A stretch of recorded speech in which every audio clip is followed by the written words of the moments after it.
Bismillah ar-Rahman ar-Rahim. Welcome to the sixth week of the course. Uh, Relatively, we have a smaller agenda for today. We have two major points to discuss, and then we'll wind up our today's session.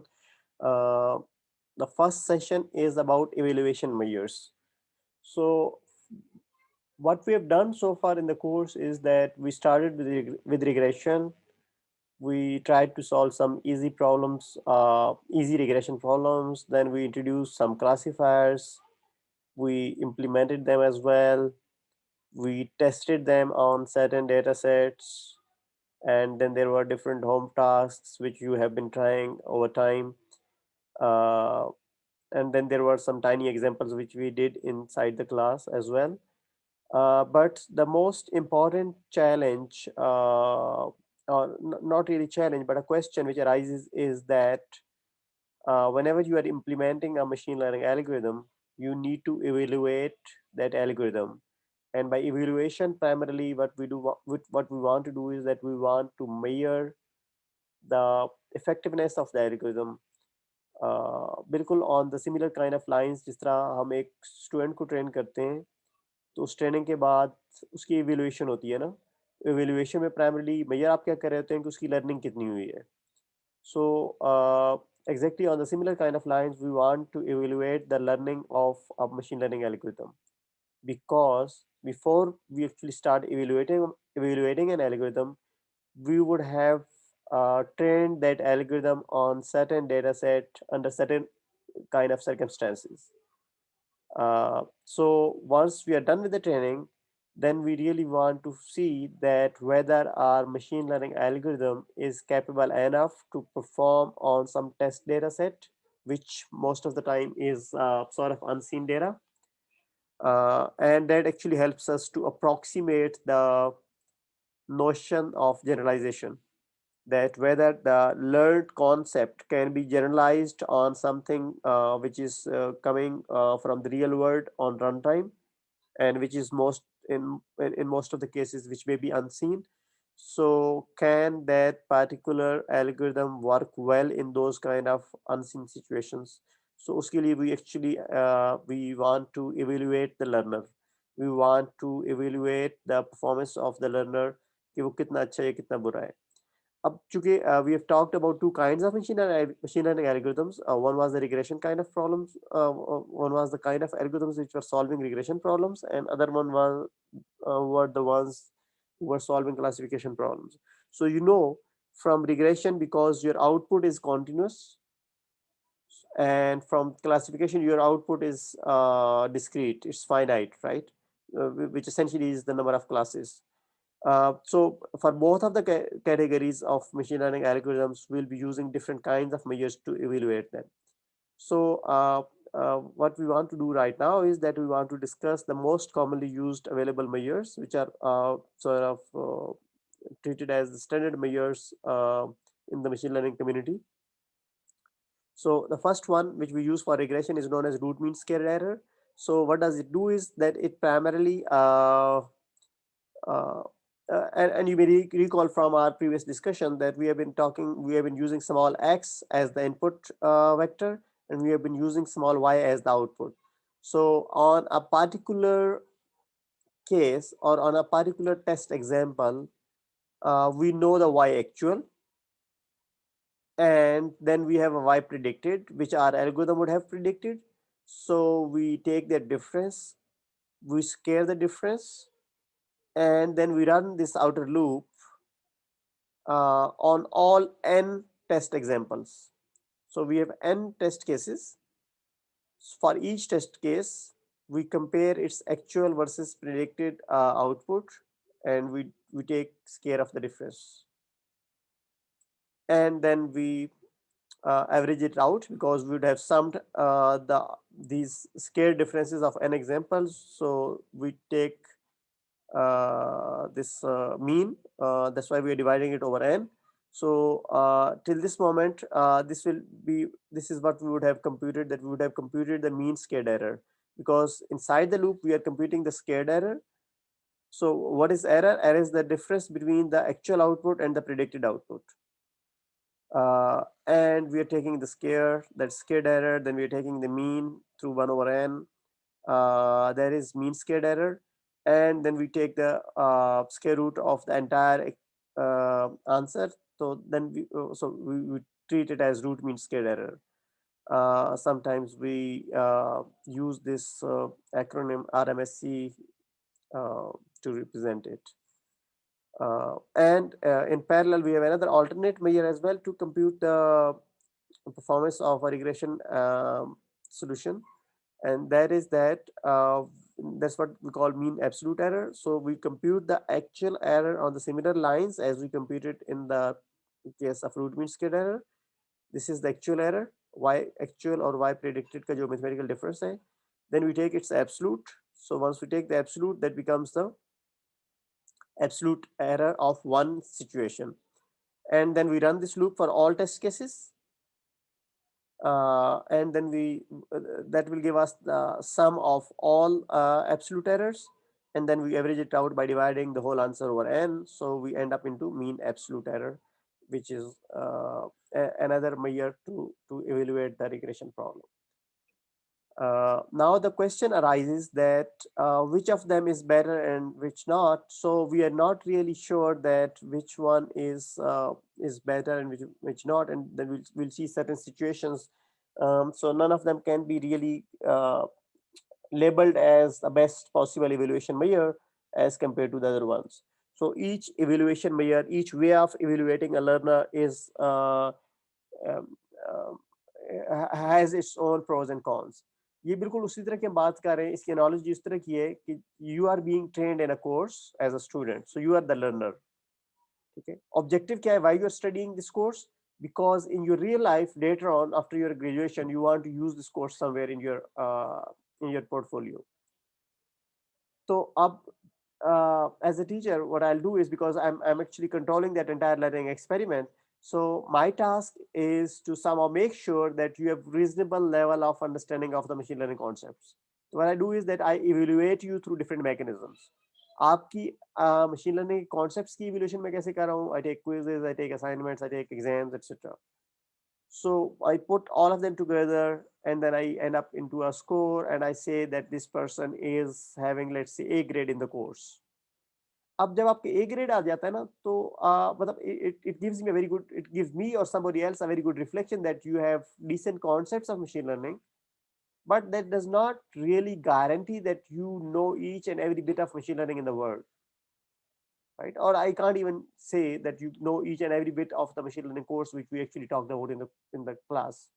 But what we actually can infer from that grade is that we can treat you as a very good learner, that you have learned reasonably well in the course, and then you can use your learned concepts in the real world, है ना? तो उसका ये मतलब नहीं होता कि ये 4 GP वाला बंदा जो है ना, this is the perfect learner, right? So we really do not expect 100% kind of performance in the real world. Then same way, if your grade is not really an A, it's something B or C or some even further lower grade, that does not really mean that you do not know anything, right? If जिस बंदे का F आता है, तो it does not mean that that person has no clue at all about machine learning. F का मतलब ये है कि that person does not have an acceptable level of concepts in that particular course जिसको वो real life में आगे use कर सके. Okay, so I hope you're with me and you are understanding the notion that why we want to evaluate a learner, why in our context, why we want to evaluate a machine learning algorithm, और वो जो answers हमारे पास उसके evaluation के आते हैं, हम उनके ऊपर कितना डिपेंड कर सकते हैं, हम उनके ऊपर फेयरली डिपेंड कर सकते हैं, but that does not really give me 100% guarantee कि अब जो भी आप अनसीन देंगे ना, उसमें ये चलेगा ही चलेगा. But still it gives me a fair level of insight that how would it be working. So the question is that which one is more appropriate? Do you have any comments? In your opinion, which one is more appropriate?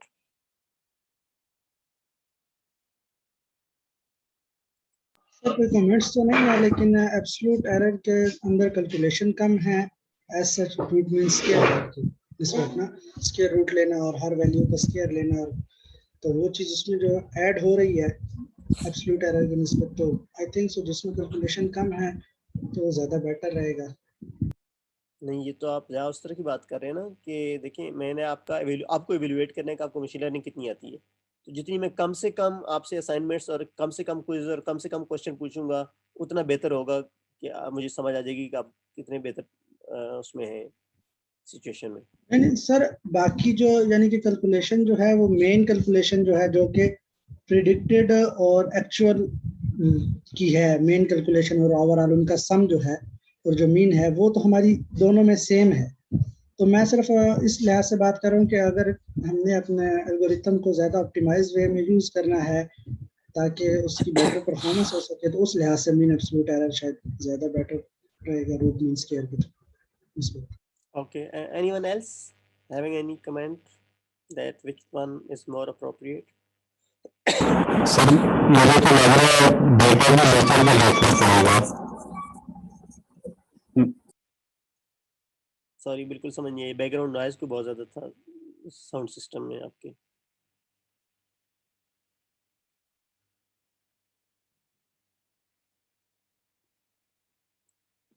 Sir I think दोनों के अपने अपने pros and cons होंगे।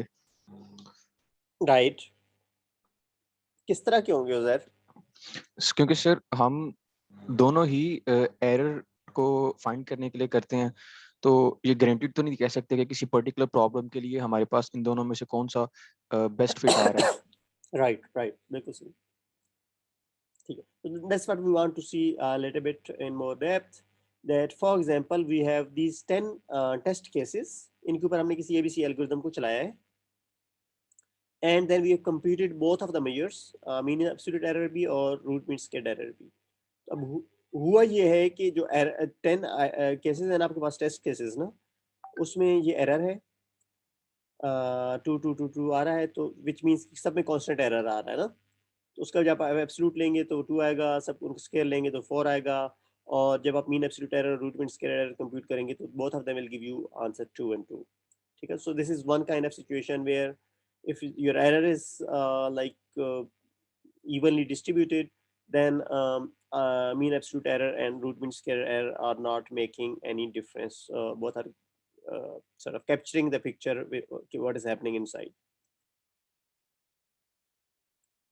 But if we have some small variance in the error, like 2 का constant error आने की बजाय we have first 5 cases where error is 1 and we have next 5 cases where error is 3, mean absolute error will not change, it's still 2,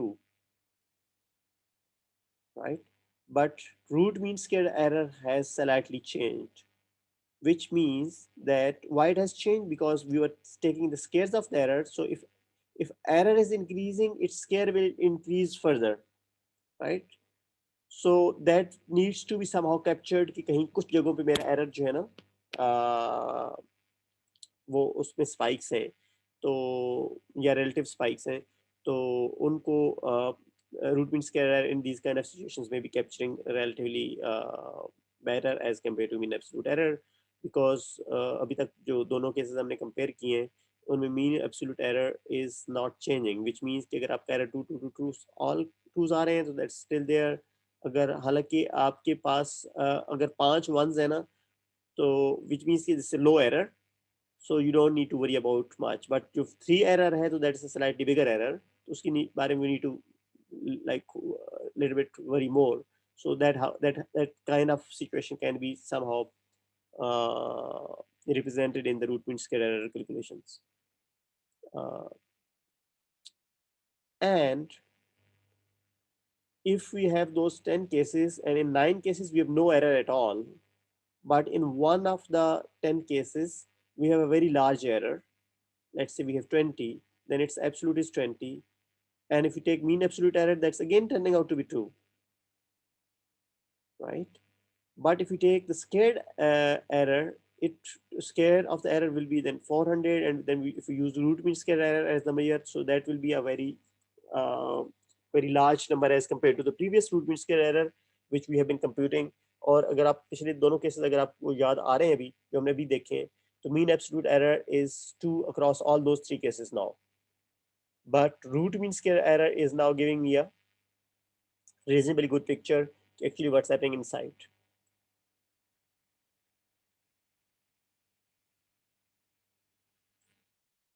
So these are the three kind of cases where mean absolute error is not really doing well as far as our approximations or our understanding of the insight of the situation is concerned, but root mean square error is giving us slightly better ideas that what's happening inside. Versus another case where we have the 10 cases, but our error is either 0 or 5. So we have 5 cases where error is 5, and then we have 5 other cases where error is 0. So it's turning out 5, 0, 5, 0, 5, 0, and so on. So absolute error will remain same, but if you look at the squared error is fluctuating. If it's either 0 or it's 25. So that's if you have a look on now on mean absolute error and root mean squared error. So mean absolute error is 2.5, and it's very obvious, very easy to even calculate manually, because our number of cases are equally distributed as far as error 0 and error 5 are concerned. So 5 cases have error 0 and 5 cases have error 5. So 0 और 5 का जो midpoint है, that's giving us the mean absolute error, which is 2.5. And root mean square error is turning out to be 3.5, primarily because of those many 25s. But still there are many zeros which are slightly bringing it down as well. And this is a slide in the gray. You can see the side situation that variance in the error is large. There is a lot of fluctuation between the errors which are occurring over there. So that's 6.9. So we need to compare this case with another example where our error is either 3 or 4, right? So if you recall the most recent example we have just done, our error was 0 or 5 versus error is 3 or 4. So if error is 3 or 4, then instead of having 0 and 25 in the squared error, we are having 9s and 16s. And interestingly, this combination of 9s and 16s versus 0s and 25s, they end up into same root mean square error. So this is root mean square error is exactly same as compared to the previous one, right? It's 3.536. It was 3.536 in the previous slide. But mean absolute error is now high, because over there it was 0 and 5. So things were happening between 0 and 5, which that's why we ended up into 2.5 mean absolute error. But over here, the minimum error is 3, maximum is 4, and they are again evenly distributed, that half of the cases are giving me error 3, half of the cases are giving me error 4. So my mean absolute error is between 3 and 4. That's why it's turning out to be 3.5. So if you look at this situation, in these kind of situations, so a root mean square error was turning out to be same in both of the situations, but mean absolute error is giving me a better insight. And the reason over here, if you look over here, is that there is a very small variance in the error. Over there was a large spread. So if you plot 0s and 5 wale error, so the breadth or the width of the spread, उसी को spread वैसे कहते हैं, width को, of the curve is large, and over here those points are very closely placed. So that's why its variance is low. So if the variance is low, then mean absolute error actually is capturing that part. And in combination with root mean square error. So most of the time, the bottom line is that most of the time we'll need both of them to have an insight. But is again, चूंकि ये दोनों जो हैं, they will give us the summary of all test cases. So it's always a very good idea to plot the performance as well, so that you can see how predicted and actual outputs are getting closer to each other and how they are varying from each other. So plotting, because if you have a large test case sample, so we cannot really print all of them one by one on the screen. So that will not give us a convenient idea to understand the situation, but plotting them will give us another way of doing it. But जब हम अपने projects करते हैं, जब हमने claim करना होता है that where we are ending up into, so then we'll have to go for these kind of standard evaluation measures. So these two, which we have just gone through, are the primarily evaluation measures which people use for the regression problems. So that was sort of intro to evaluation measure kind of thing as far as the regression problems are concerned, and you have hopefully gotten a fair level of idea of both of them and how their how they can actually hide certain kind of things and how they can portray certain kind of things. So we'll have to keep those things in mind while using them in our projects. All right, so this was the Sir, situation when the sir, problem is the regression problem. Yes. Sir अगर इनका जो mean absolute error है और mean square error, इनमें काफी ज्यादा difference हो, जैसे एक अगर 5.0 पे है और दूसरा 69, 70, 80 पर जा रहा है, तो उससे क्या डिनोट हो रहा है कि इस कदर इनमें ज्यादा डिफरेंस क्यों है मीन एब्सोल्यूट और रूट मीन स्क्वायर एरर में? नहीं, वो बिल्कुल इस तरह का है ना, जो हमने अभी एग्जांपल भी की है ना। कहाँ गई वो एग्जांपल? ये वाली ना, कि mean absolute error is turning out to be low, root mean square error is relatively higher. ठीक है, उसका ये है कि आपका जो कहीं कुछ केसेस में आपका जो एरर का मैग्नीट्यूड है वो हॉरिबली हाई है। In this case out of 10, one case has a horribly higher error ना, जिसको हम कह रहे हैं कि लार्ज एरर आउटलायर। तो जब आप इसका स्केयर लेंगे तो फर्दर हायर नंबर बन जाएगा, और इस तरह के अगर मल्टीपल केसेस आ जाते हैं तो this number will shoot very quickly, yes sir. Right.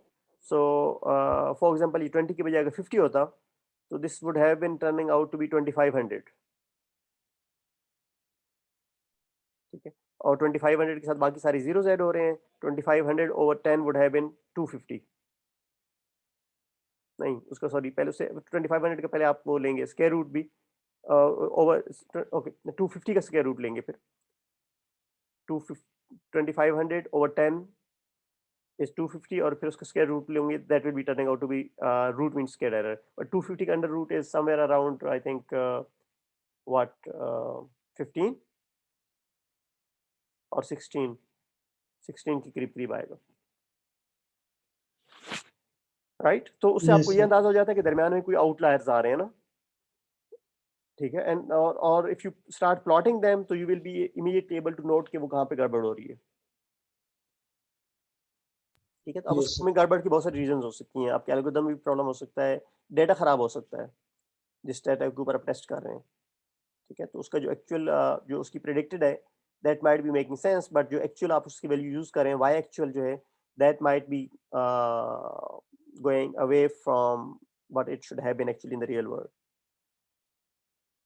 ठीक है, और भी बहुत सारी रीजंस हो सकती हैं कि वो हमारी ट्रेनिंग सही नहीं हुई, etcetera etcetera. Okay sir, got the point. ठीक है, and because you and some other people have been discussing with me over time that you have been working on that Boston housing challenge, and that's a regression problem, and you were trying to predict price of the house based on certain selected features। जो idea ये है कि आप PCA के through या किसी भी dimensionality reduction technique के थ्रू उनको ड्रॉप कर देना, then you can use RMSE and mean absolute error to see कि how is your performance coming along। All right, yes sir. okay. Uh, so that was the case of evaluating a regression algorithm. Now we want to understand that how will be, because see, we can't use the same technique of error for classification. Why? Because number of classes in the classification problem are finite. So for example, if we are going to classify a particular flower into a species of iris, then there are 3 or 4 classes. If we want to diagnose disease of a patient, there are again finite number of possible classes, each representing a particular disease. So then how we can possibly evaluate that situation? So error won't really make sense uh, in those kind of things. So what we'll do is that we use another way of putting things together.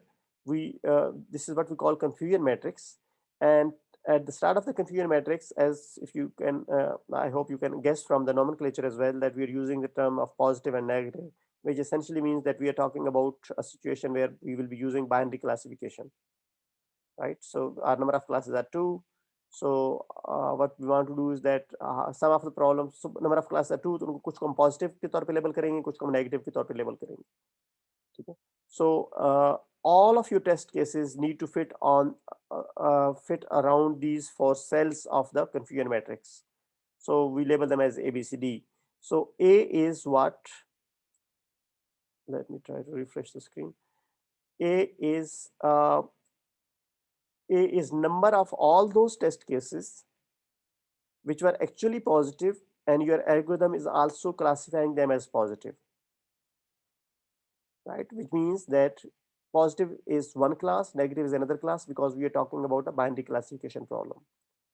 So a small a is the number of total cases which were actually positive, and your classifier is also saying that they are positive. So predicted positive and actual positive. So इनको हम कहते हैं कि these are true positives.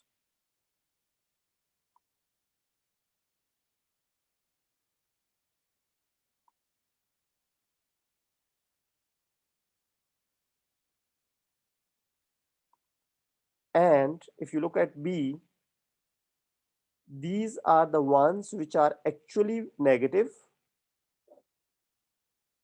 Okay, before B, let's look at the D, right? This one. So this is actual negative and predicted negative. So very similar to the one actual positive and predicted positive, which means over here we are talking about the second class in our binary classification problem, whom we labeled as negative. So the cases which are actually negative are also being predicted negative by our classifier, right? So we call them true negatives, that they are being predicted as negatives, but that's true, right? The prediction is true, and they were rightly negative. Yeah, and they are now being labeled as negative correctly. Now, if you look at B, so B is the kind of situation which is where we have actually negative cases, but our classifier is saying them positive. So this is what we call that our classifier is not saying truth, it's saying false, and these are the false positives. Our classifier is saying them positives, but this answer is false. That's why we call them false positives. And similarly, this last entry of C is that the cases are actually positive, but my classifier is saying them negative. So classifier is saying them negative, but it's saying false. So that's why we group them as false negatives. Right. So because towards end of the course, I am aiming, and I'm quite hopeful that we'll be able to do that. We'll be studying some selected research papers. So whenever you study someone else's work, or you want to report your own work, you always talk about evaluations. So people actually in classification problem, people very rigorously use these confusion matrix, and they use the term sometimes true positives. Sometimes they sort of abbreviate it as TP. FP is the false positive. FN is the false negative. And the last one is TN, true negative. So if you have a closer look on the confusion matrix, there are very good insights which you can capture from here.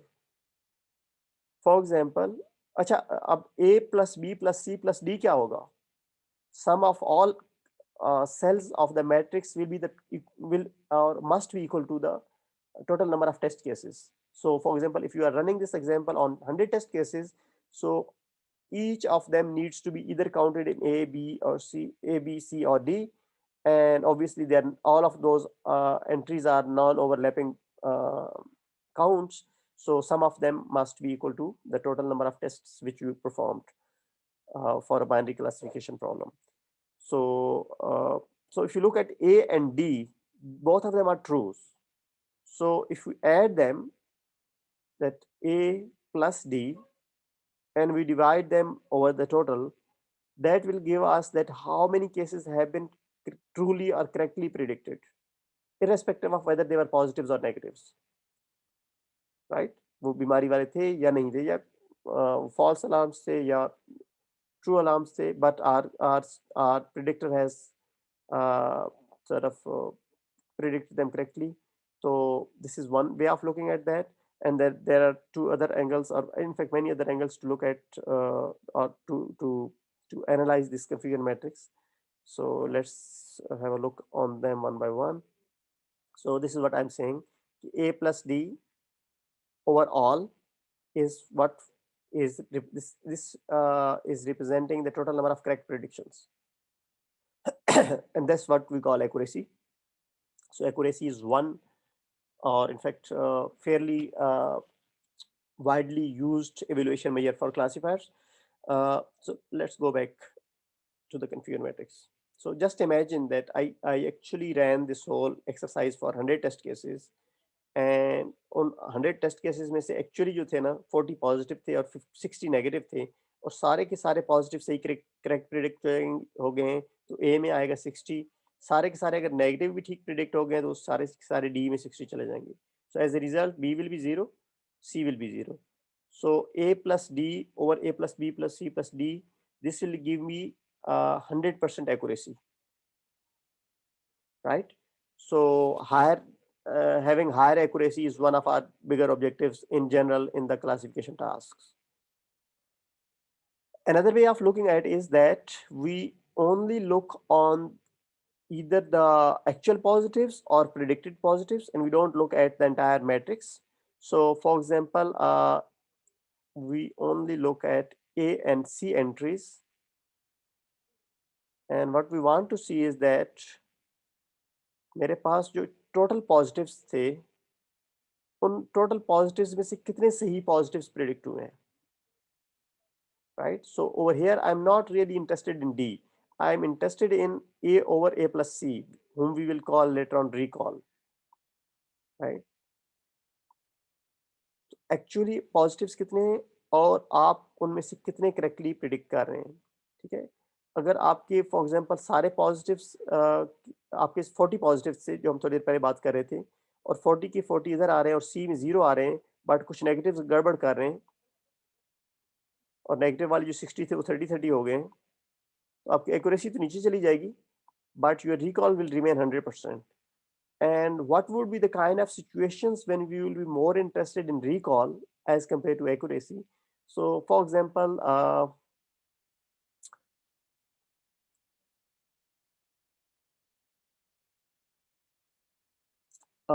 for example एक ऐसी particular disease है जिसको हम positive के तौर पे label कर रहे हैं, एंड हम चाहते ये हैं कि उस डिजीज की जितने एक्चुअल पेशेंट्स हैं ना, वो सारे के सारे हमें पता चल जाने चाहिए. हमारे जो टेस्ट्स हैं, हम जो उनके ऊपर टेस्ट कर रहे हैं या किसी भी तरीके से उसको डायग्नोस करने की कोशिश कर रहे हैं, जो उस डिजीज के एक्चुअल पेशेंट्स हैं वो सारे के सारे हमें हमारा एल्गोरिथम जो है that should be able to figure out कि ये एक्चुअली ये वाकई में बीमार हैं, ठीक है? प्लस अगर वो कुछ ऐसे केसेस को भी बीमार कह देता है जो बीमार नहीं थे, तो we can sort of ignore them. या if there is a like antivirus, आपके पास एक एंटीवायरस सॉफ्टवेयर है विच इज इंटेलिजेंट, और आपके पास वायरस के अटैक आते हैं, तो हम चाहते हैं कि एक्चुअल वायरस के अटैक्स हैं वो तो सारे के सारे कैप्चर होने चाहिए या मैक्सिमम कैप्चर होने चाहिए. बट अगर कभी कभी वो फॉल्स अलार्म दे देता है, लाइक वो किसी ऐसी एक्टिविटी पे आपको कहता है कि ये वायरस हो सकता है बट एक्चुअली वायरस नहीं था, तो we ignore that, right? But actually जो अटैक्स थे वो सारे के सारे उसने कैप्चर कर लिए हैं. तो this is the kind of situation where we are more interested in recall, and we compute it using this way of A over A plus C. ये जो सेकंड वाली हमारी एक्सप्रेशन है.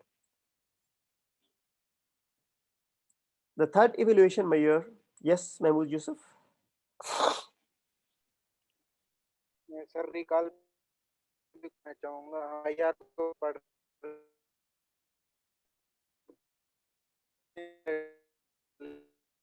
तो रिकॉल कर रहा होता है ना कि जहाँ पे वो मैच हो रहा होता है वही ले आता है, वो चाहे आपके हिसाब से प्रिसीजन में हो या ना हो. आपकी आवाज ना मुझे दरमियान में रुक रुक के या फिर बहुत ही लो आई है। Can you repeat it? मैं बिल्कुल समझ नहीं आई क्वेश्चन की। अब आवाज आ रही है? थोड़ा सा लाउड अगर बोल सकते हैं तो। बहुत आ रही है लेकिन कम आ रही है, बहुत स्लो लो उसमें है वॉल्यूम। बोले।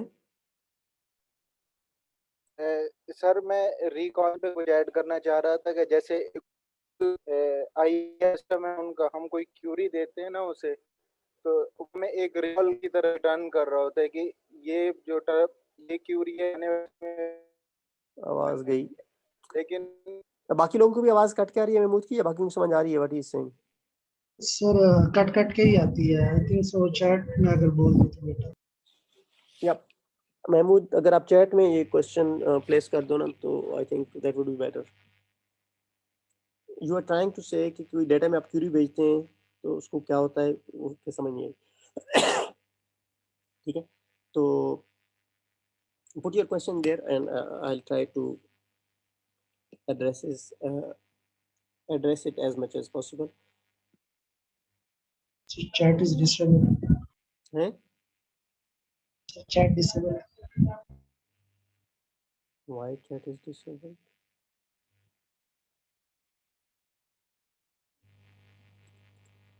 Can't you see it? Sir हमें शो तो हो रहा है आपका मैसेज, हम मैसेज नहीं कर सकते वहाँ पर।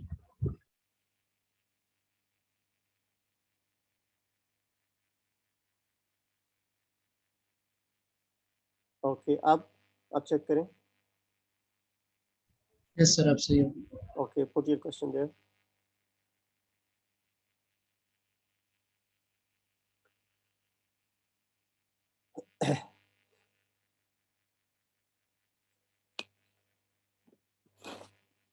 All right. So जब तक महमूद का क्वेश्चन नहीं आता तो let's have a look on precision. So precision is again only interested in looking at the positives,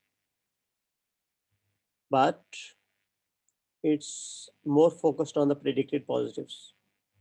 So if you look at the configure matrix again, it's A over A plus B. So which means that it's interested in looking at the total number of positives, the total number of predicted positives, plus how many of them are actually positives. So just imagine the kind of situation that we have some intelligent software which wants to, let's say, take an action against some attack by the enemy. ठीक है, और उस enemy को उसने पहले predict करना है ना, तो अगर उसने गलत प्रिडिक्ट कर लिया, उसको लगा कि एनिमी है बट एक्चुअली वो एनिमी नहीं था, तो that kind of situation will be happening in B, right? So it's because this is the kind of situation which is sort of more critical, which involves maybe your physical movements and other kind of actions. So what we would be interested more in the context of precision is that whatever action we जो हम predictions कर रहे हैं उसमें हम कोई इस तरह की चीज predict ना करें जो actually वो अटैक था नहीं, but we actually predicted as the attack. ठीक है, so we want to minimize b over here. b जितना कम होगा, for example b 0 होगा तो a over a will be 100% precision kind of thing. But as the certain kind of positives जो हम predict कर रहे हैं वो b में जब जाना शुरू हो जाएंगे, जिनको हम कहेंगे these are the false positives, so that will actually lead us to low precision.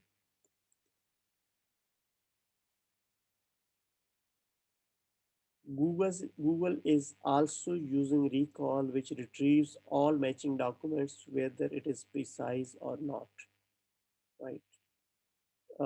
Is it? I don't know about Google retrieval mechanism, but if you are referring to because what we are doing over here is that we are trying to evaluate the classifier, right? And that's what exactly we are probably differentiating between recall and precision. That by recall, we mean that we were interested more in reducing the false negatives. In precision, we are more interested in reducing the false positives, right? Is Mahmood, is it clear? Do you have the same opinion, or did you want to say something different?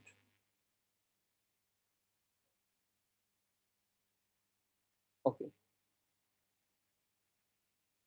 So these are the three different evaluation measures which we have looked at. Again, the question is which one is more appropriate. It primarily depends on that what is the kind of angle which we are more interested in looking at. Are we treating positives and negatives equally good or bad for us, or we are interested in more like in reducing the false alarms, or we are interested in reducing what kind of false predictions, positives or negatives. So we'll be, or we might be interested equally in all of them. So we might be using all of them and then collectively looking at the results that what kind of situation is giving me uh, what kind of answers. So ideally, if everything is 100% correct, so accuracy, recall, precision, all of them should be 100% in an ideal situation, because there will be no false positives and no false negatives. So B and C will be zero. If B and C will be zero, then all of them will end up in 100%. 100% answers. So one small homework is that come up with the extreme example and scenario where none of them is the final answer, where the situations will keep on, and try also to think of the kind of real world scenarios where none of them is giving you the final answer, and try to populate this configured matrix with some dummy answers and try to like crunch some numbers in terms of calculations of accuracy, recall, and precision, and try to see the insight that which one will behave well in one situation and not that well in another situation. And now another challenge is that in the context of classification, we have many multi-class problems as well. It's not necessary that we'll always be having a binary classification problem. So how we can handle a multi-class problem in using a binary configured matrix? And we can use the same idea for a multi-class problem as well. What do you think?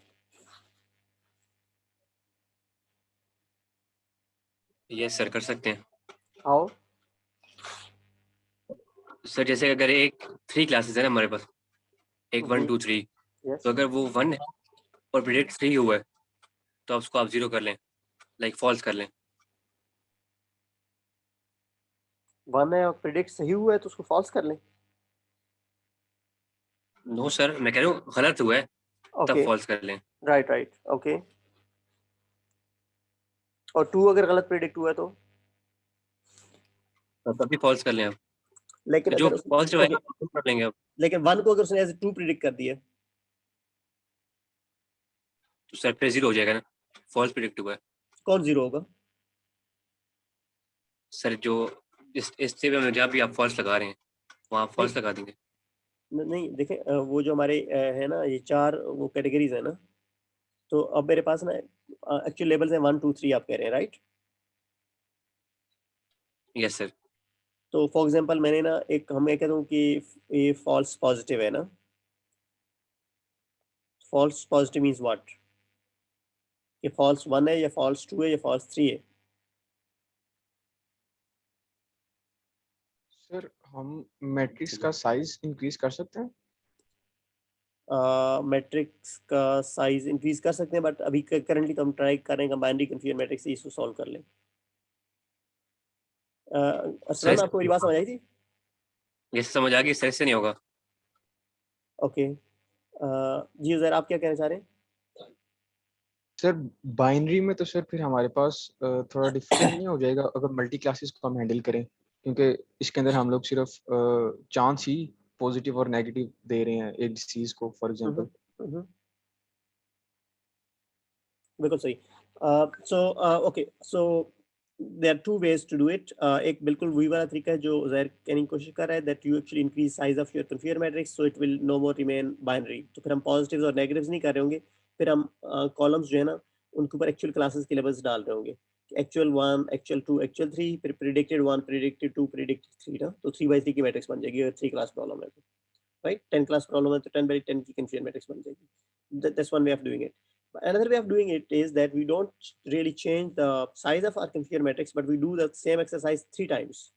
So if you have a 3 class problem, so what we do is that we group our data as all test items of class 1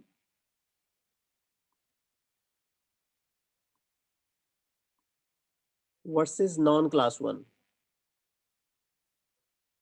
So we create a confusion matrix for class 1 only, that how is the performance of my classifier on class 1. We treat all items in class 1 as positives and all others as negatives. So in the first iteration, what we do is that we treat class 2 and class 3 equally good or bad for us, right? We treat them as non-class 1. तो हमारी ये वाली confusion matrix fail हो जाएगी,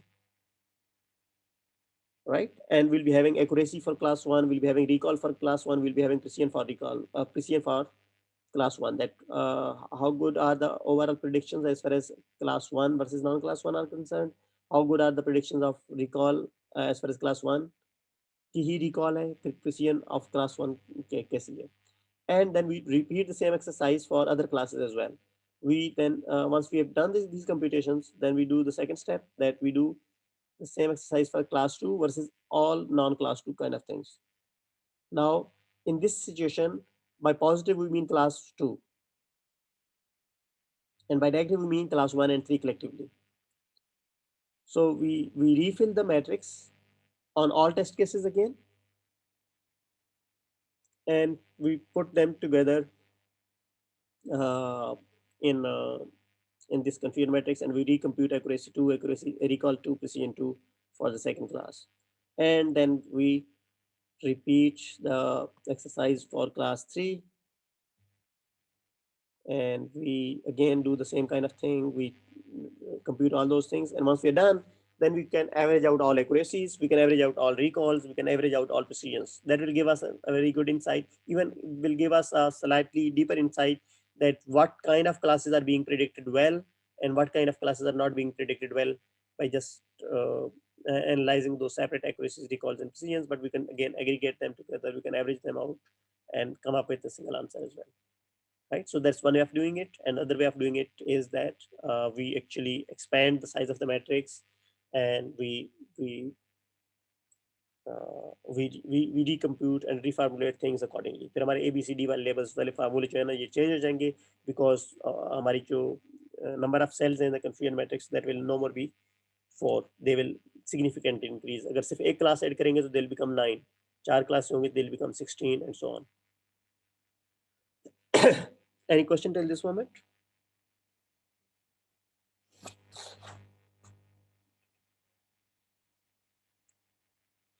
All right, very sir good. वैसे Yes.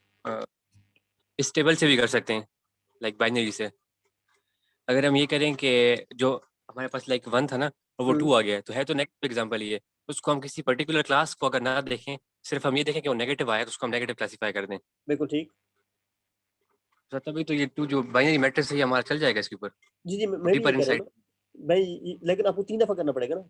आप अभी अगर 1 को पॉजिटिव कह रहे हैं ना, बाकी 2 और 3 दोनों को नेगेटिव कह रहे हैं ना. सर अगर ये भी ना करें हम, बस हम ले लें कि जैसे एक ही मैट्रिक्स बनाएं, ठीक है, पॉजिटिव और नेगेटिव बना हुआ है. ठीक और है, अगर 1 है तो 1 आ रहा है तो हम उसको पॉजिटिव एग्जांपल में ले लें. ठीक है. अगर तो 2 आ रहा है या 3 आ रहा है तो उसको हम नेगेटिव में ले लें. हाँ, उससे हमें ये असल में हमें ये नहीं पता चलेगा ना कि हमारा जो क्लासीफायर है, क्या वो 2 और 3 को आपस में डिस्क्रिमिनेट करता भी या नहीं करता. ठीक है. फॉर एग्जांपल मेरे पास ना 3 डिजीज का प्रॉब्लम है, तो मैं डिजीज 1 को क्लास 1 ले लेता हूँ बस पॉजिटिव, और बाकी दोनों को अगर नेगेटिव लूँ, वो दोनों जो डिजीज हैं क्या वो आपस में मिक्सअप तो नहीं हो रही. तो उनके लिए मुझे दोबारा यही वाली आइट्रेशन जो आप कह रहे हैं ना, यही वाली आइट्रेशन मुझे एक दफा फिर एग्जीक्यूट करनी पड़ेगी ना. ठीक है सर. Got it.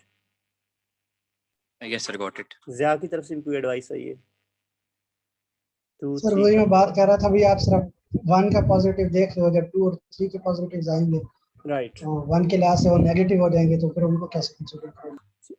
देखिए मतलब थ्योरेटिकली हम कहते हैं कि जो क्लासीफायर है ना वो डिस्क्रिमिनेटर है. ठीक है, उसने आपके डिफरेंट डेटा पॉइंट्स को डिफरेंटली उसने डिस्क्रिमिनेट करना जरूरी है ना.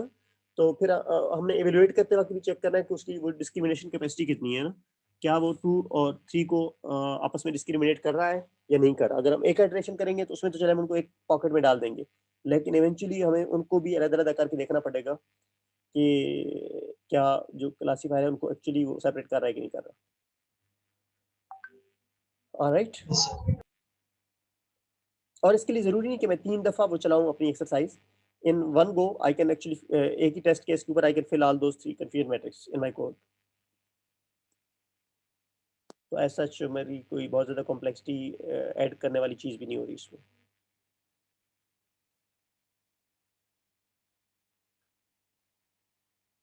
Okay,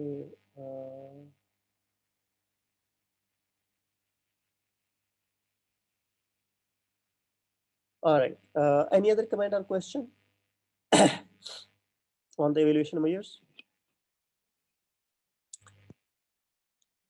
Okay, so what we have done is that we have introduced evaluation measures for regression as well as classification tasks. So अब हम जिधर जाने की कोशिश कर रहे हैं, and this is the only additional agenda point for today's session, that I wanted to introduce one more classifier. पहले मुझे बताएं कि आपने आर्टिफिशियल इंटेलिजेंस के कोर्स में सपोर्ट वेक्टर मशीन्स पढ़ी हुई? No sir. ओके, सो अभी जो रिमेनिंग हमारा आगे का प्लान इस तरह का बन रहा है, मेरे ज़हन में जो चल रहा है वो ये है कि I will introduce the support vector machine का classifier. In the next week I will introduce another probabilistic classifier, and in the same week I'll try to make some mix of different classifiers, और सबकी जो अपनी अपनी strength है हम उनको pool करने की कोशिश करेंगे। That's what we call ensemble of classifiers. और उसके बाद then we'll get into neural networks and deep learning kind of stuff. So a support vector machine is a classifier. It's not necessarily a classifier, but today we are treating it as a classifier. So its objective is to compute a hyperplane in an n-dimensional space to classify the data points. By n-dimensional space, we mean that the number of input features are n, and how to discriminate them. वो जो cut point उसने compute करना है, that's what we'll be calling hyperplane in our coming discussion. And this is how it looks like in a two-dimensional space, that if n is 2, then I can plot those data points across these two dimensions. So red points are the points belonging to, let's say, positive class, and green points are the points belonging to the negative class. So support vector machine का particularly और किसी भी classifier का जो task है, that they need to compute a separator. So for example, this line could be a separator between these positive and negative training examples, and we can treat this blue line as a classifier or as a discriminator, or it could be another line, or it could be another line. So there could be different kinds of classifiers which we can come across to differentiate between these training points, because they are well differentiable. Another additional concept which I'll be putting there somewhere in the homework for you, is that the data is, just go slide with I think I should have put it somewhere on the slide. This is important. The current visualization of the data is that it's linearly separable. And as the name suggests, linearly separable data means that we can discriminate, we can differentiate, we can separate the data of two classes over here through a single line. Or हम assume करेंगे it's a binary classification problem. So in all these visualizations which you can see on the screen, because data is linearly separable, so you can draw different lines which can correctly differentiate or discriminate or classify the data. All right. Then we have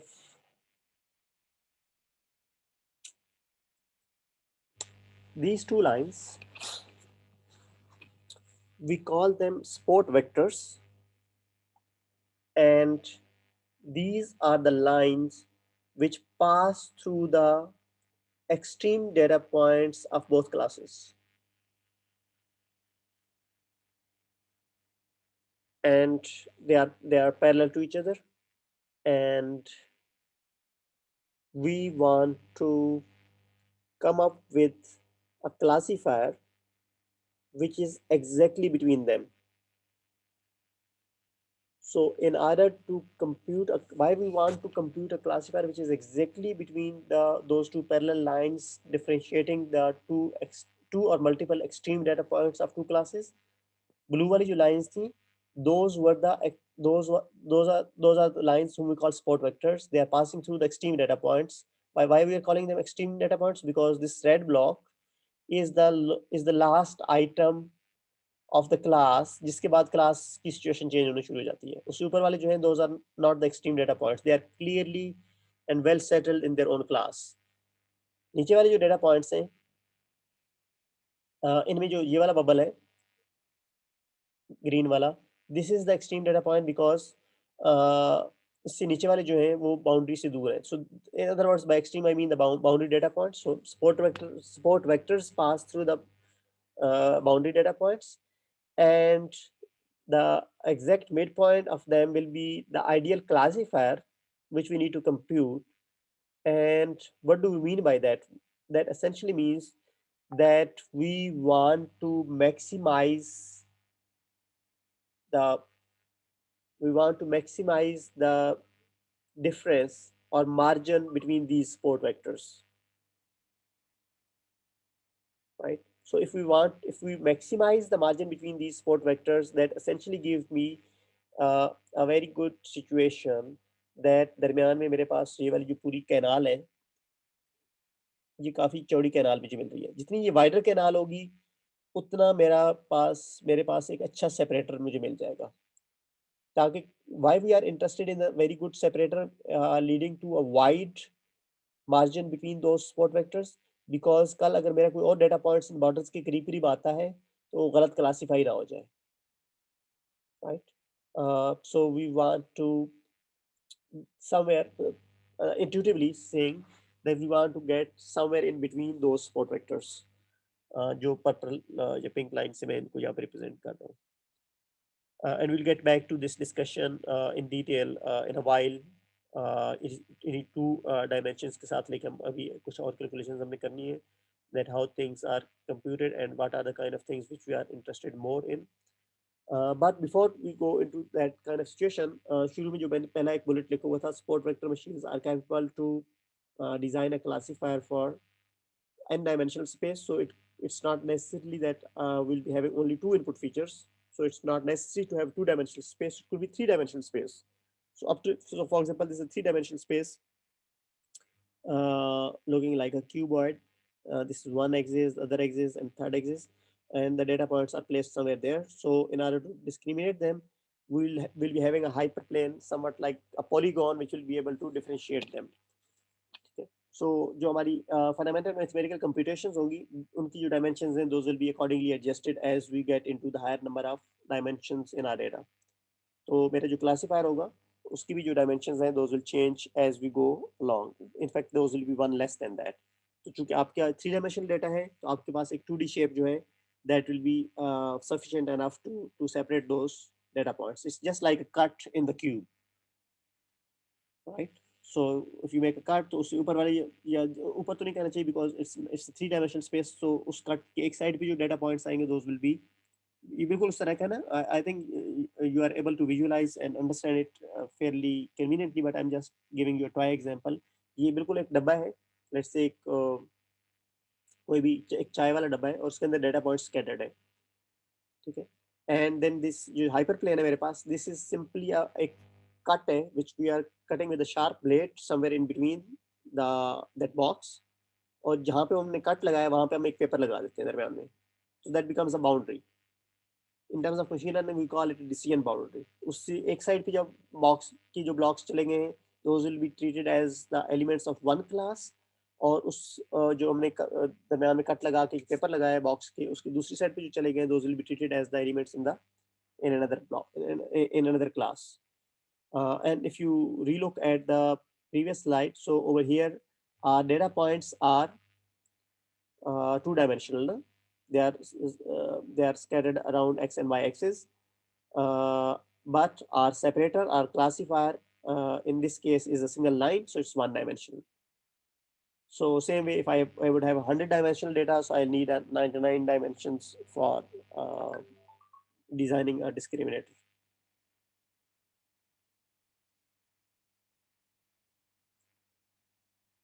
So just to reiterate on those verbal things, data points closer to the hyperplane.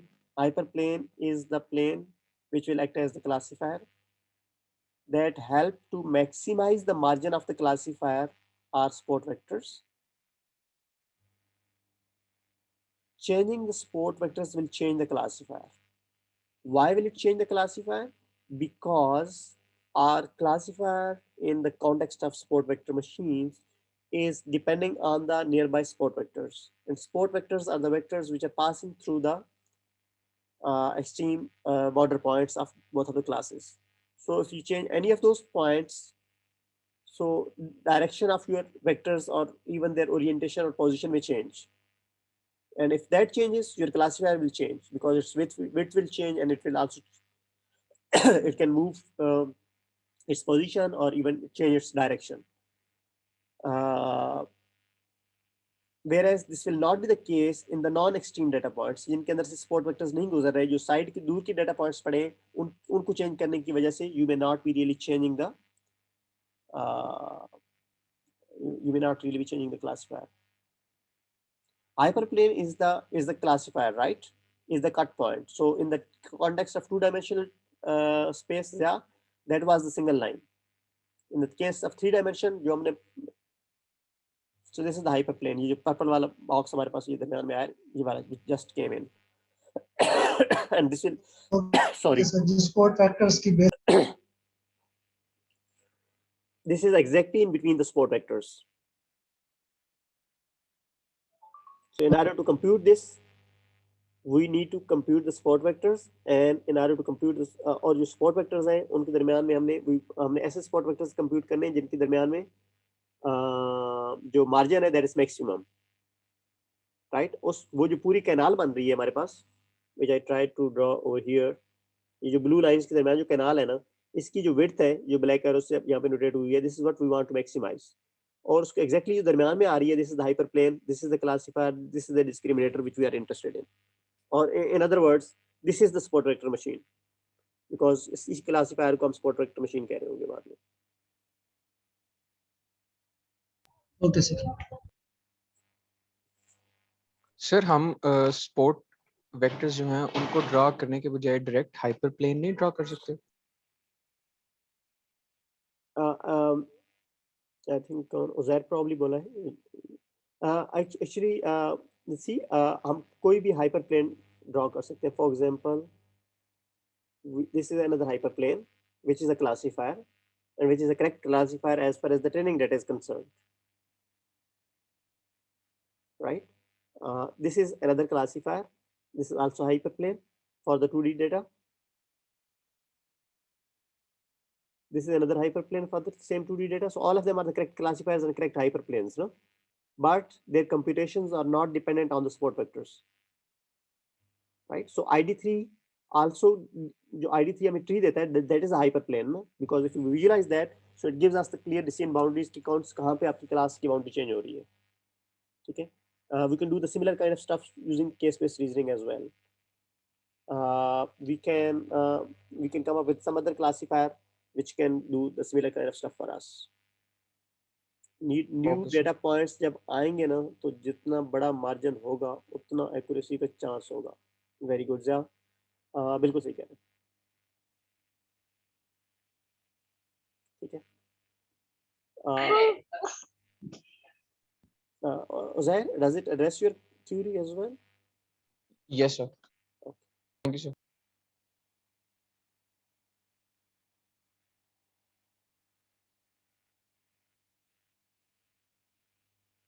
And we have also talked about that these support vectors or the data points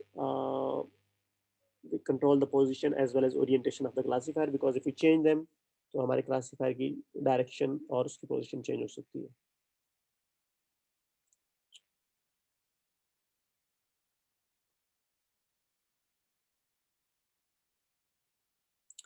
Then we define the cost function of support vector machines, that how will we be treating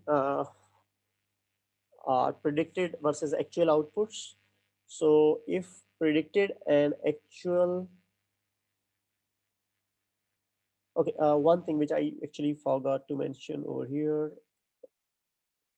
So in the context of support vector machines, we'll be using mathematical notation, and that notation has to remain true in our entire SVM discussion, because उसकी base पे हम अपनी कुछ computations कर रहे होंगे. और this is very critical to remember as well, because अगर आपको ये थोड़ी बहुत ये mix हो गई ना calculations, तो we'll be ending up into incorrect answers. So we'll be treating one class as positive ones, we'll be labeling them as +1, and we'll be labeling the other class as -1. We'll not be using 1 and 0. Right, so we'll be using this convention, and based on these two conventions, these two representations in this binary classification scenario, we'll be doing rest of the computations including cost function. So positive one means the positive one is the label or the output of one class, and negative one is the label or the output of the second class, right? And let me reiterate it, because अगर आप लोग गौर से नहीं सुन रहे थे तो you might get immediately confused as we get into the coming little mathematical discussions. So positive one is the label of one class, and negative one is the label for another class. These are the two labels in our binary classification scenario which we'll be using.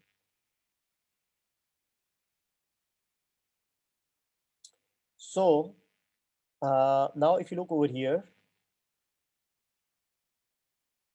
there is something very interesting. This is y is the actual output, f of x is the predicted output, x is the input. These are the same notations which we have been using since our start of the course. So x is the input, x actually is a vector because it can have higher number of dimensions, many attributes, many features inside it. Y is the class label which x has actually. F of x is the predicted label or predicted class of x. And now we know कि मेरे जो labels हैं y और f of x है, y की possible values क्या हो सकती है? Guys, what are the possible values which y can have? So +1 or -1 या +1. Very good. और f of x की क्या हो सकती है?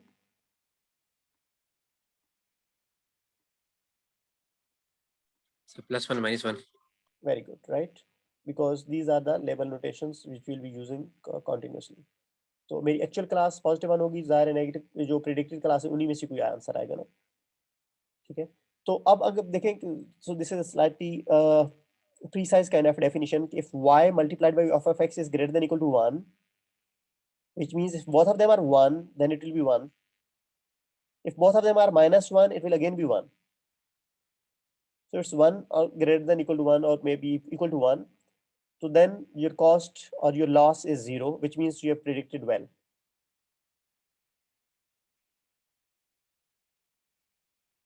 Okay, and if it just imagine if it's not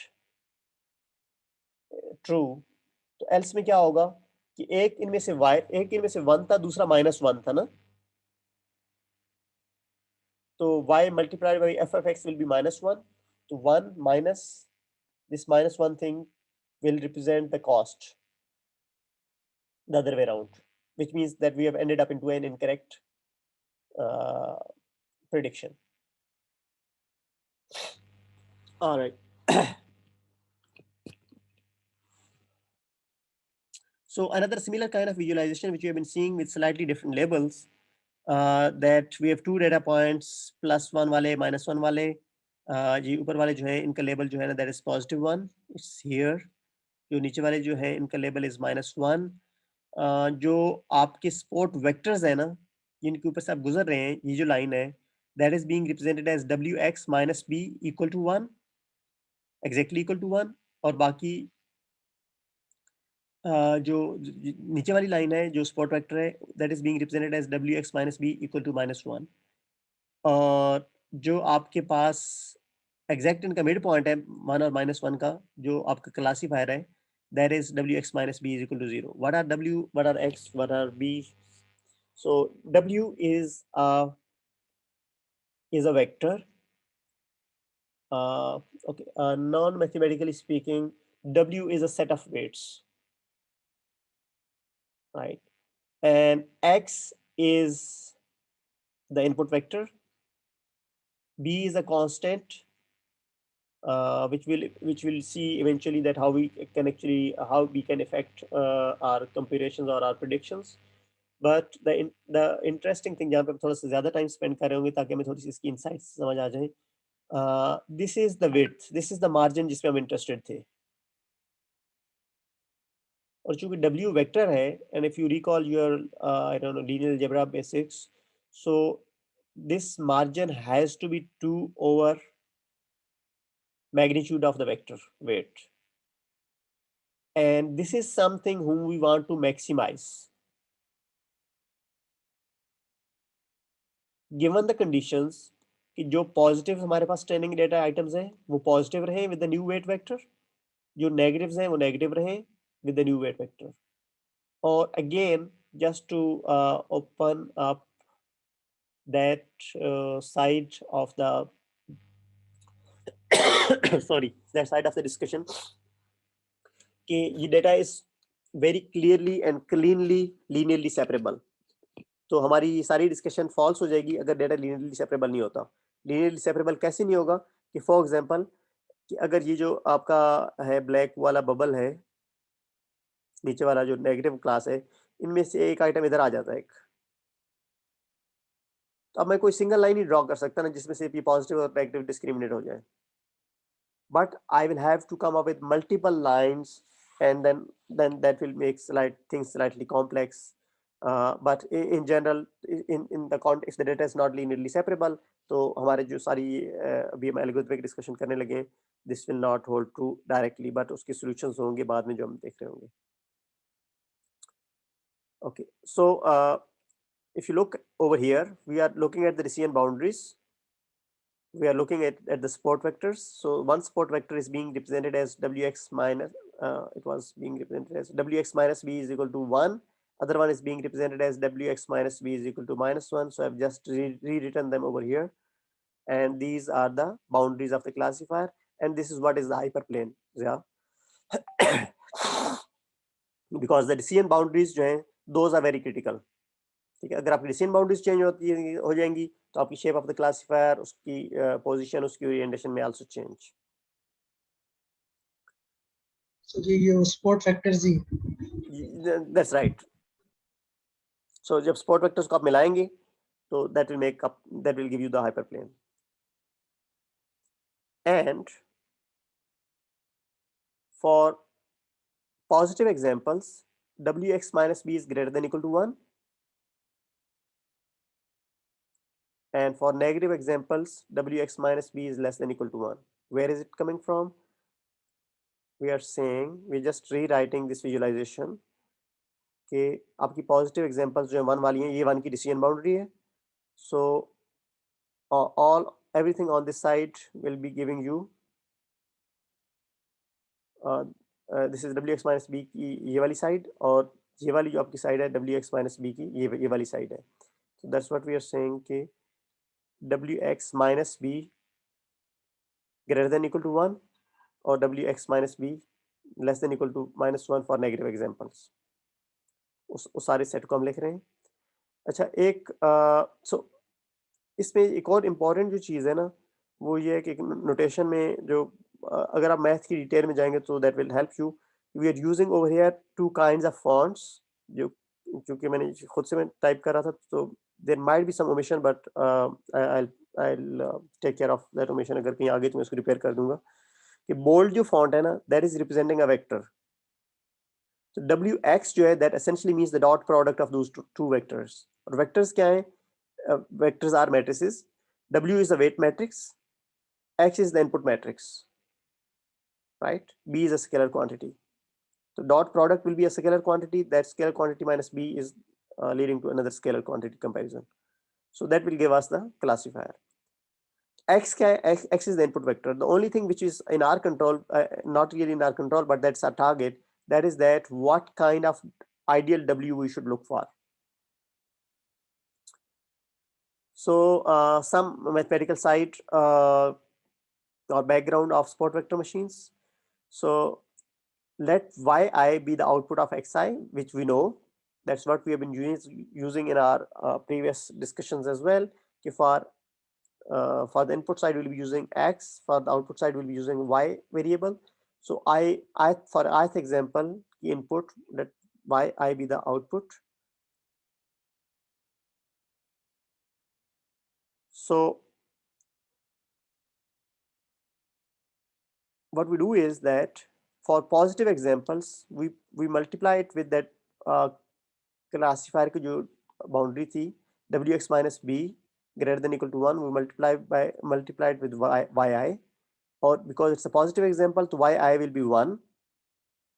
So if yi is 1, so we can rewrite this expression as wx greater than equal to 1 plus b, because yi will be 1 और b को अगर हम दूसरी side पे ले जाएं तो हमारे पास wx turns out to be, the dot product turns out that it has to be greater than equal to 1 plus b.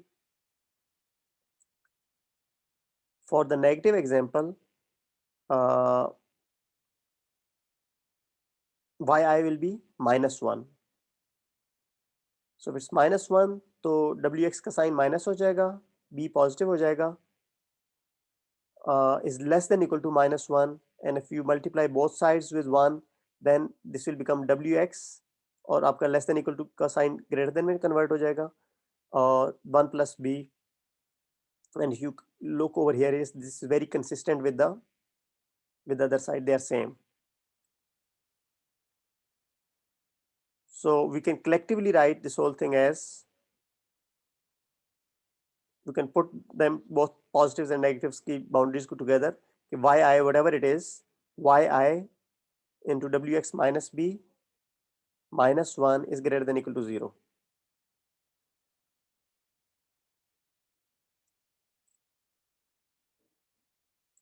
Right? In the first one, we actually subtracted minus 1 from both sides. So minus 1 came on the left hand side, right side पे 0 रह गया. नीचे वाले में what we did was that we flipped the directions and then we subtracted it again, and then less than equal to का जो sign है that got converted into greater than equal to sign. So ये जो shaded वाला नीचे वाला हमारा box है, this is representing both sides, decision boundaries of both sides of positive examples as well as negative examples. And yi wx minus b minus 1 has to be equal to 0 for all xi if they are falling inside the canal. By canal we mean the hyperplane. Okay, ये थोड़ी सी गड़बड़ होगी animation की, I think. Okay, so this is the same picture, just for a while yellow वाले box को ignore कर दें. This was supposed to come later, but it probably I did not put the animation over there. How to compute the margin, how to maximize the margin. So अब हमारा task ये है कि हमने margin को maximize करना है, and that's the task of support vector machines, कि ये जो margin को maximize करना है in order to come up with the best classifier. So for example, this is a vector whom we call x positive, a support vector. This is a support vector whom we call x negative. And because both of them are vectors, so x positive minus x negative is the difference of both of the vectors, right?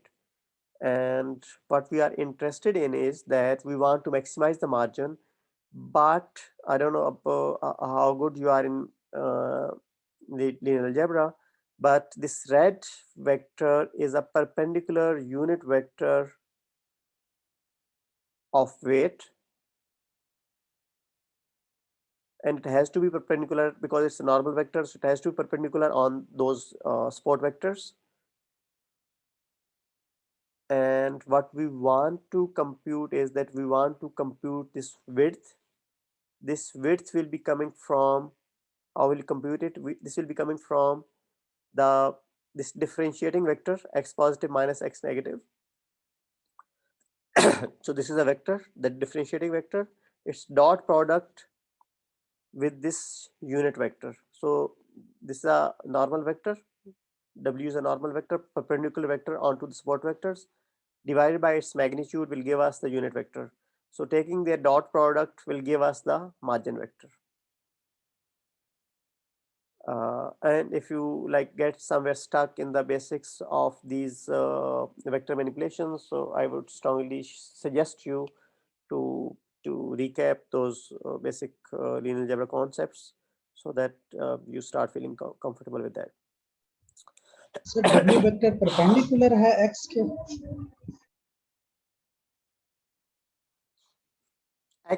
X positive is a data point on that support vector ना. There could be more data points as well जिनके through ये गुजर रहा है, जो extreme data points हैं, but अभी हमारी विजुअलाइजेशन में x positive is 1 point on the support vector. Okay sir. Right, so जो हमारे support vectors हैं, जो blue वाली dotted lines है ना, w जो है that's the normal to those support vectors, or normal means that's perpendicular to those support vectors. Okay.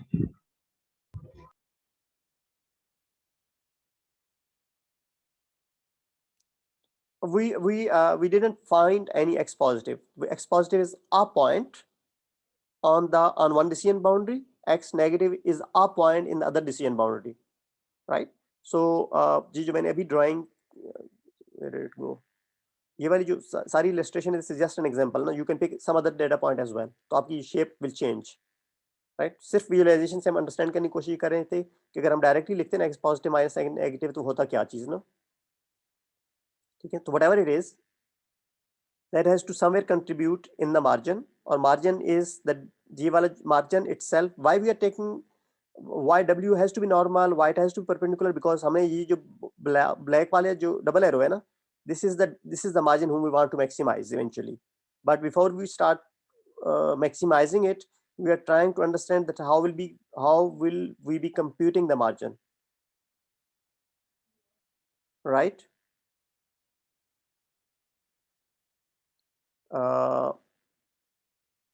Okay, so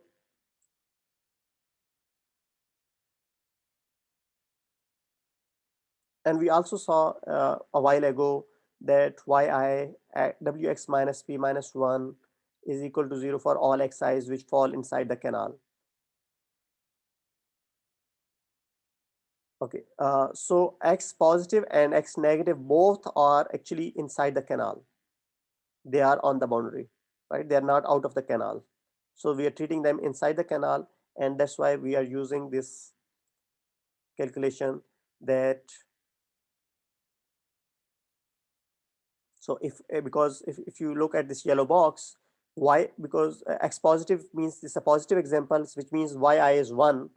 So if yi is 1, wx will be equal to b plus 1. Minus b और minus 1 दोनों दूसरी side पे चले जाएंगे. So this box will give us this expression, and a similar kind of situation will happen for the negative example, but yi will be minus 1 over there.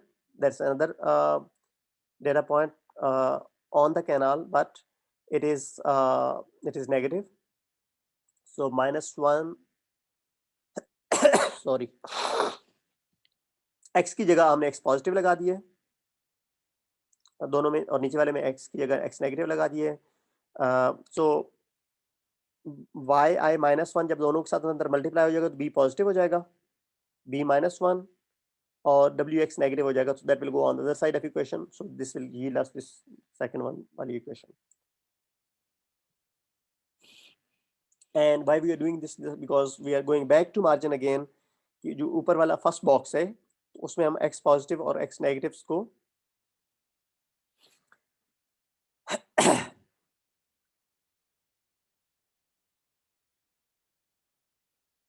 Substitute करने की कोशिश कर रहे हैं। तो x positive b plus 1 minus b plus 1 because there will be outside over here, and this was the weight outside, w वाला वो इन weights के साथ कैंसिल हो जाएगा।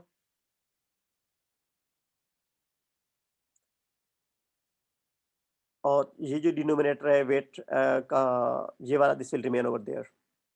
सो I don't know if you are with me और not.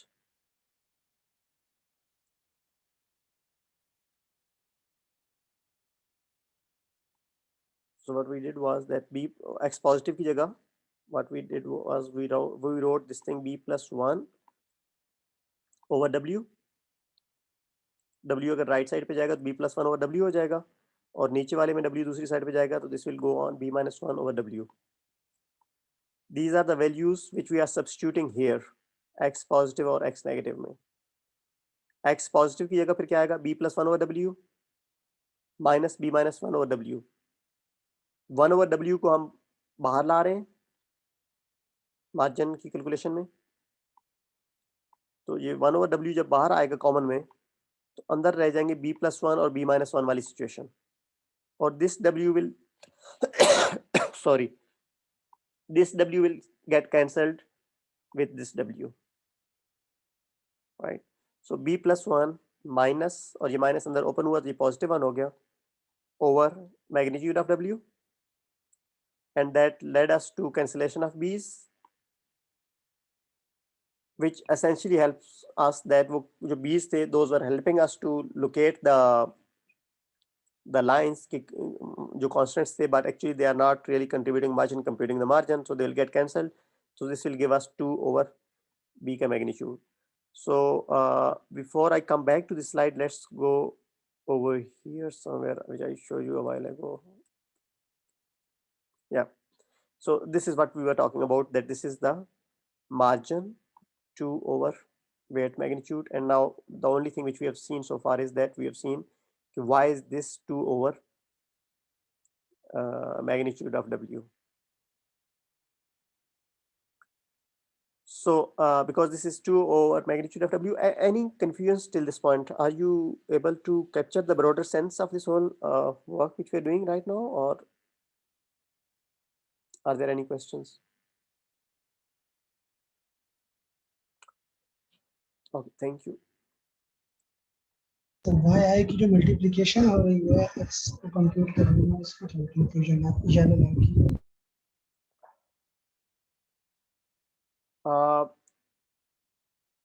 ये actually था ना, हमारे पास था wx minus b minus 1 equal to 0 था, we multiplied yi on both sides ना उस शुरू में जब हमारे पास हम डिस्टिंक्ट बाउंड्रीज बना रहे थे तो। Yes sir. And we brought this this expression from that previous derivation ना, और उसको हम y को हम लाजमी इसमें डालना क्यों चाह रहे थे, because that actually helps us to discriminate the classes positives and negatives, right? Okay sir. क्योंकि ये जो दरमियान वाला एक्सप्रेशन है ना, दैट्स व्हाट वी हम उनको कॉमन कर दिया था ना, कि दोनों के लिए हम सेम एक्सप्रेशन यूज कर रहे थे, wx minus b minus 1 वाला। Yes sir. y i की वजह से वो सेम हुआ था ना, अगर y i ना लाता तो वो दोनों डिफरेंट रहते, एक प्लस 1 से ज्यादा था, एक माइनस 1 से ज्यादा था, तो y i का साइन जो आया तो उसने फिर उसको समहाउ मैनेज कर लिया, बैलेंस कर लिया ना, माइनस 1 आएगा तो वो खुद ही उसको कर लेगा, इक्वलिटी से साइन को चेंज कर देगा। ठीक है, और इसकी एक चूंकि अनफॉर्चुनेटली हम इस डिस्टेंस लर्निंग मोड में कर रहे हैं, अगर हम क्लास में कर रहे होते तो मैं स्लाइड्स बिल्कुल ना यूज कर रहा था, बोर्ड पे कर रहे होते, तो आई वुड स्ट्रांगली सजेस्ट कि आप जब इसको गो थ्रू कर रहे होंगे ना, तो I try to do these things on your own on the paper ना, so that will actually give you a better insight what we are doing. और मुझे आइडिया था कि थोड़ा सा ये ड्राई हो जाएगा तो हम बहुत ज़्यादा आगे नहीं जाएंगे, we'll stop in a while, right? Because this is very critical to understand before you actually implement SVMs. तो अच्छा अब होता ये in the machine learning domain what we call is that this whole situation has been transformed into an optimization problem. Optimization problem का मतलब होता है कि we either want to maximize certain thing or we want to minimize certain thing. In general हम cost को minimize करते हैं, profit को maximize करते हैं. In this case, because we want to maximize the margin, so our entire situation is evolving into that we want to maximize 2 over this magnitude of W. And if we want to really maximize this, this is very obvious to understand that 2 does not have a role in maximizing this thing. So we can even simplify it further. We can put it as 1 over magnitude of W. So if we maximize this, the ऊपर वाली चीज़ है that will automatically be maximized. And this leads us to कि actually 1 or 2 तो दोनों constants हैं. More specifically, we are interested in minimizing magnitude of W. जब हम when we will succeed to minimize magnitude of W, the 2 over a magnitude of W or 1 over a magnitude of W will automatically get maximized. So our problem is now getting transformed into a minimization problem where we want to minimize this magnitude of W. Okay. Then what we want to do is that we are transforming this W into a slightly different thing, which will help us in a while, that we are putting 2 things around it. One is that we are taking square of the magnitude. Other one is that we are putting half with it, right? And we are sort of forcefully putting both of these things together over here in this minimization function, because it will not really change the scope or direction of our minimization problem, but will help us in some coming computations. And let's go to those computations.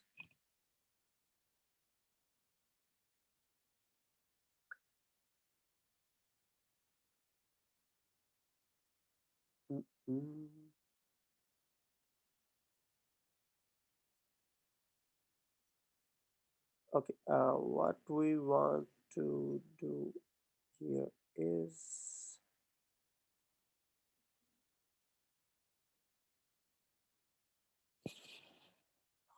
I think I should stop this mathematical side over here because थोड़ी C complex हो जाएगी, but just to give you a broader brief idea, फिर हम यहाँ से repick कर लेंगे in our coming session. That is that हम वो जो काम कर रहे थे ना ये वाला, वो हमने इसलिए करने की कोशिश की थी कि because in order to do this whole thing, हमने weight को जब उसका square लिया था और half लिया था, eventually we want to take the derivative of the loss function, right? So जब हम simple उसका magnitude का loss लेंगे with respect to the weight vector, that will go somewhere away, we'll lose that away. So अब हम इसका half और उसके square का जब derivative लेंगे तो that 2 will come down, और 2 जब नीचे आएगा power से, power -1 हो जाएगी. So we'll be in the derivative, we'll be able to get this whole thing. Why we'll need derivative? We'll discuss in detail in the coming session, but primarily derivative is the rate of change of a particular side. For example, in our case, it's rate of change of loss with respect to the weight vector, and that rate of change of loss with respect to the weights will help us to recompute the better weights whom we want to जिनकी जो magnitude है जिसको हम minimise करना चाह रहे हैं, right? Slight इसकी just to add little bit more interactivity into this, you can try this one, some very small test example. SVM is pre-built over there in the sklearn package. From sklearn you can import SVM. Then SVM has different implementations, so we are currently using SVC implementation. These are some its kernel is the background algorithm which you can put over here pre-computed, but we can define our own kernels as well, which we will not really do in this course, but अगर आप कभी project से side पे evolve होते हैं, you can always do that. And it's generating some 10 random points, और उनके ऊपर वो train करता है, फिर test करने की कोशिश कर रहे हैं.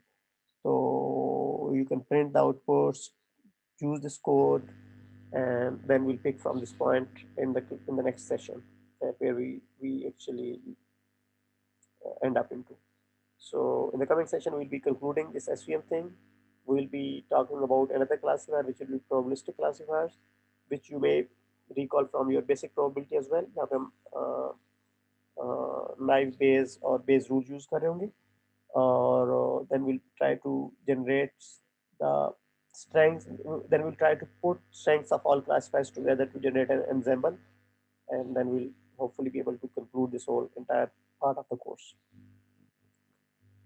All right. So as far as today's discussion is concerned, that's it from my side. Try to absorb this little bit math. It's very critical to understand the back end or background of any algorithm. Otherwise, implementations or libraries will keep on changing, and if we don't really understand what's happening at the back end, we'll not really be able to cope with the front end. Okay? Implementation size is pretty easy. Python has made our life quite convenient that way. और उससे पहले ये वाली libraries MATLAB वगैरह में भी implemented थी, but I think being a CS or EE graduate, it's very critical for us to know what's happening at the back end. Okay, any comment or question till this moment?